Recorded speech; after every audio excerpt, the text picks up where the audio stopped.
Bienvenue sur Africa 24 dans cette nouvelle édition du Non-Stop Info. Voici les titres de l'actualité. Timide rentrée parlementaire au Bénin, l'installation des 83 députés de la 8e législature s'est faite ce jeudi 16 mai à Porto Novo. Un parlement particulier composé uniquement de membres issus de la mouvance présidentielle. La 5e édition du sommet sur la transformation économique de l'Afrique s'achève ce vendredi 17 mai à Kigali, au Rwanda. Un rendez-vous encouragé par plusieurs chefs d'État africains, lors duquel le premier robot humanoïde au monde a prononcé un discours. Et les premiers tests d'autodépistage du VIH-Sida ont été lancés dans la localité de Kok-Mapubi, au Cameroun. Ces kits permettront aux populations de se faire dépister par elles-mêmes sans se déplacer de leur domicile. Mais tout d'abord, au Mali, les pluies torrentielles qui se sont abattues dans la matinée de ce jeudi 16 mai sur la capitale Bamako ont provoqué des inondations, faisant au moins 16 pertes en vie humaine, plusieurs blessés et d'importants dégâts matériels. Les secours se sont organisés pour aider les sinistrés. Face à cette situation, les autorités du district de Bamako ont appelé les populations à un changement de comportement, notamment en ce qui concerne les lieux de construction des habitations. Au Bénin, les députés élus lors des élections législatives du 28 avril 2019 ont été installés ce jeudi 16 mai à Porto Novo. Une rentrée parlementaire timide puisqu'aucun membre de l'opposition n'est représenté dans cette 8e législature, faute d'avoir participé au dernier scrutin. Une première dans l'histoire du pays. Reportage de notre correspondant Leftiounou, commentaire Fanny Mounichi.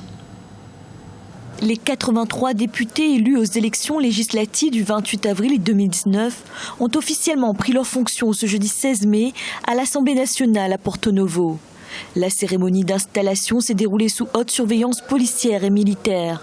Le Parlement est désormais composé de 47 députés du Parti Union progressiste et de 36 députés du Bloc républicain, deux formations politiques proches du chef de l'État, Patrice Talon. On mesure le sens de cette responsabilité et je veux simplement dire merci à tout le peuple béninois, merci à tous ceux qui nous ont fait confiance et les assurer de ce que ce Parlement sera un Parlement au service du peuple, au service de notre démocratie et surtout pour un contrôle sans complaisance de l'action gouvernementale. Le processus électoral s'est déroulé dans un contexte de tension, né des suites de l'exclusion des partis de l'opposition. S'en sont suivis des violences au centre et au nord du pays le 28 avril et des émeutes les 1er et 2 mai 2019. 4 personnes y ont perdu la vie et plusieurs autres ont été blessées selon une enquête publiée par l'ONG Amnesty International. Les forces de l'opposition considèrent nul et de nul effet la nomination des députés par M. Patrice Talon, confirmée par la Sénat et la Cour constitutionnelle. À Cotonou, l'ancien chef de l'État Boni Yayi serait en résidence surveillée. Il avait réclamé du président Patrice Talon une annulation des élections législatives. Rien n'y fit. Le processus électoral semble suivre son cours malgré la contestation. Le sommet sur la transformation économique de l'Afrique se clôture ce vendredi 17 mai à Kigali, au Rwanda. Le Rwanda qui est justement un modèle pour l'Afrique numérique grâce à ses nombreuses politiques menées en ce sens. Lors d'une session présidentielle, les participants ont pu notamment écouter le discours de Sophia, le premier robot humanoïde au monde. Reportage de notre correspondant Frater Ndakaisenga. Le Transform Africa Summit s'est rendu à sa 2e journée ce 15 mai 2019, une journée marquée par une session présidentielle. Les présidents Paul Kagame du Rwanda, Uhuru Kenyatta du Kenya et Ibrahim Boubacar Keïta du Mali ont pris part à un panel de discussion intitulé « Booster l'Afrique ».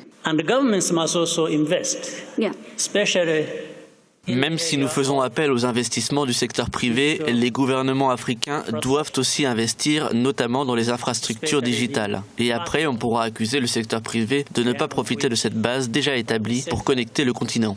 En plus des discours des chefs d'État et autres hauts dignitaires, les participants au sommet sur la transformation africaine grâce à la technologie et l'innovation ont pu suivre le discours de Sophia, le premier robot humanoïde au monde, considéré aussi comme l'une des plus grandes inventions technologiques de l'histoire. Merci beaucoup pour l'opportunité. Je suis très contente d'être à Kigali. Mon message est simple. Nous ne devons pas aller loin pour remarquer combien l'intelligence artificielle est en train de révolutionner l'économie mondiale. En Afrique, par exemple, les startups ont commencé à l'intégrer dans les secteurs de la santé, l'utilisent pour améliorer la sécurité alimentaire à l'aide des drones et bien d'autres exemples. Depuis sa première édition en 2015, le sommet sur la transformation économique de l'Afrique se déroule chaque année au Rwanda. Cependant, il a été annoncé que la prochaine édition aura lieu en Guinée. Également dans l'actualité, en Côte d'Ivoire, des affrontements à Béoumi, près de Bouaké, dans le centre du pays, entre les communautés Baoulé et Malinké, ont fait au moins 3 pertes en vie humaine et une quarantaine de blessés durant ces 2 derniers jours. C'est une altercation entre 2 hommes qui a provoqué cette escalade de violence, ravivant des tensions déjà observées lors des dernières élections municipales d'octobre 2018. Un couvre-feu a donc été instauré à Béoumi de 18h à 6h du matin pour tenter de ramener le calme dans cette région. La Côte d'Ivoire fonctionnera avec un budget programme dès le 1er janvier 2020, une mesure initiée par l'Union économique et monétaire ouest-africaine. Avec ce projet, la validité du budget de l'État sera de 3 ans, le but étant d'accroître l'efficacité de la dépense publique. Un sujet de Ange Doménio. La Côte d'Ivoire opte définitivement pour l'adoption d'un budget programme étalé sur une période de 3 ans. Selon les autorités du pays, cette nouvelle mesure vise à renforcer le contrôle des finances publiques en vue d'une meilleure gestion du budget de l'État. L'instauration de cette nouvelle réforme devrait permettre à la Côte d'Ivoire de réduire sa dette publique qui a augmenté pour atteindre 48,2% du produit intérieur brut en 2018. C'est une nouvelle forme de gouvernance qui va être axée sur les résultats et non plus sur les moyens. Et en même temps que les différents acteurs de la chaîne d'exécution des budgets seront davantage responsabilisés avec des opportunités de contrôle plus élargies.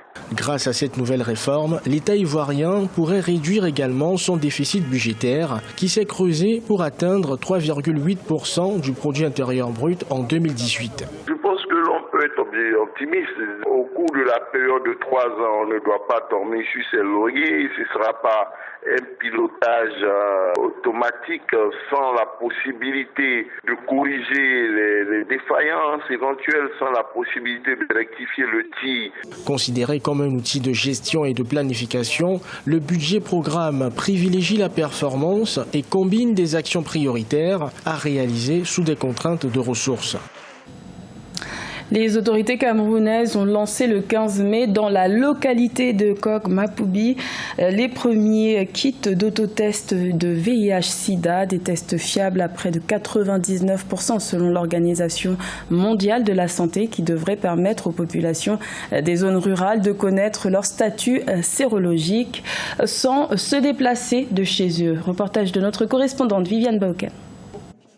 Les tests d'autodépistage du VIH, des hépatites B et C sont désormais disponibles au Cameroun. Le lancement a été fait à Ngok-Mapoubi dans le département du Nion-Ekele, région du centre. Ces tests permettront aux populations de se faire dépister par eux-mêmes et sans quitter leur domicile. Le sida et les hépatites constituent vraiment un frein pour les populations. Donc nous pensons que c'est une solution déjà pour les jeunes, de connaître leur statut pour se traiter et de prévenir les maladies.